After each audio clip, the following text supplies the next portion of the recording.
आज मेरे पास ये ड्रीम युगा आया है और ड्रीम युगा में ये कंडीशन हो गया है ना, इसमें गाड़ी में ऑयल है ही नहीं। और ऑयल नहीं होने की वजह से देखो इसको पिस्टन, ये देखो ये पिस्टन और ये ब्लॉक गाड़ी का ऐसा कंडीशन हो गया है कि चलने लायक नहीं है, इसको बोरिंग भी नहीं कर सकते। तो इसको मैंने अभी ब्लॉक भी लेके आया, नया ब्लॉक ये लेके आया, हीरो कंपनी का लेके आया। इसका है 2125 रुपये का है।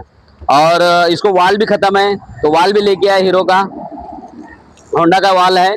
ये वाल आया है अपने को 455 रुपये में वाल आया है। तो आप लोग को वीडियो कैसा लगा, अच्छा लगा तो लाइक करो, शेयर करो, सब्सक्राइब करो। Thank you.